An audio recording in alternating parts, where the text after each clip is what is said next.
Hi, everyone. Thank you for the presentation. Appreciate the time. My question is, you mentioned Ray Dalio several times during the presentation, and Ray mentioned before that, if you don't have gold in your portfolio, you clearly don't understand history.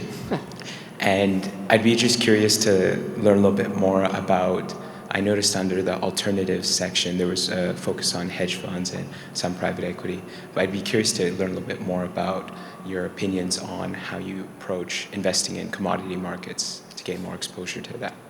So we also have a precious metals fund, and it's about, I'm going to say 30% in gold, financial gold, so ETFs, and about 70% with gold stocks. We use an external manager, RBC, to manage our gold stocks. And we think gold plays a role in the portfolio. We view it as a form of currency and a safe haven. And the way we look at gold is the correlation to real interest rates. So gold does well when real rates go negative, as the fiat currencies are starting to be debased. And we think that gold provides you protection in that kind of environment. So we do think, we're not 100% in agreement on all the time on gold, but we do think you should have an allocation of gold, and we would agree with Ray Dalio. So this is the 100% not agreeing with him. So a few years ago, I did a study. There's a guy named Homer Sidney that wrote a book on the history of interest rates, and it's really dull reading. Goes back to Persian times and what they were charging in 4000 BC for loans between merchants and farmers and things like that. But they take a look at interest rates all over the world with a lot of detail over the 20th century. Now, the important thing to remember is these are interest rates on sovereign bonds. This is government paper, basically. And the argument for gold is that gold is an inflation hedge, and it will protect you better than paper money, fiat money, and especially true when there's relatively high inflation. Now, by any reasonable measurement, the 20th century was the most inflationist century in human history. Prices went up by a factor of well over 20 in the 100 years. So in 1900, if you bought an ounce of gold, actually we used 1914 to 2014 at the time, so that 100-year period of time, gold was $20 an ounce, and in 2014 it was, let's say, 14 or 1500 US, call it 2,000 Canadian. So clearly it easily multiplied by more than 20. It only had to be worth roughly $400 to $500 to have met inflation. So it did that. It did what it was supposed to do.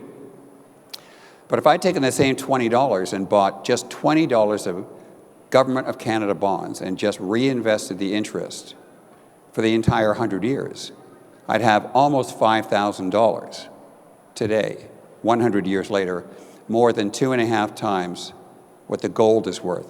So the argument that I looked at is to say, well, if gold can't beat government bonds in the most inflationary century in history, in the long run, when is it going to?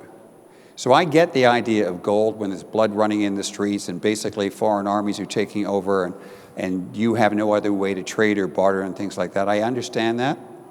But I do struggle with the idea that on any particular capital, I'm not actually being a yield. It's a bit like saying, I'm going to invest in Swiss francs, which has been a decent investment for the last 40 years, as long as you don't mind not being paid interest.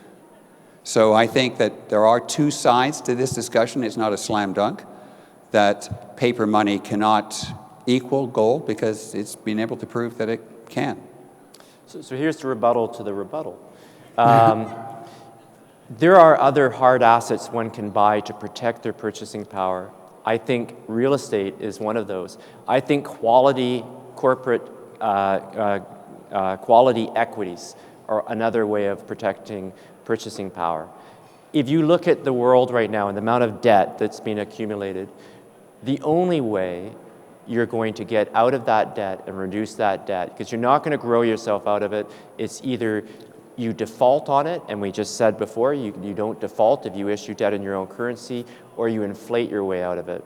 And that's the whole idea with this modern monetary policy. It's not modern. It's happened every single time in history. That is going to eventually be what happens. It's one of the reasons why central banks like inflation, because slowly they're eroding away your purchasing power. Gold is a way to protect that in a liquid form.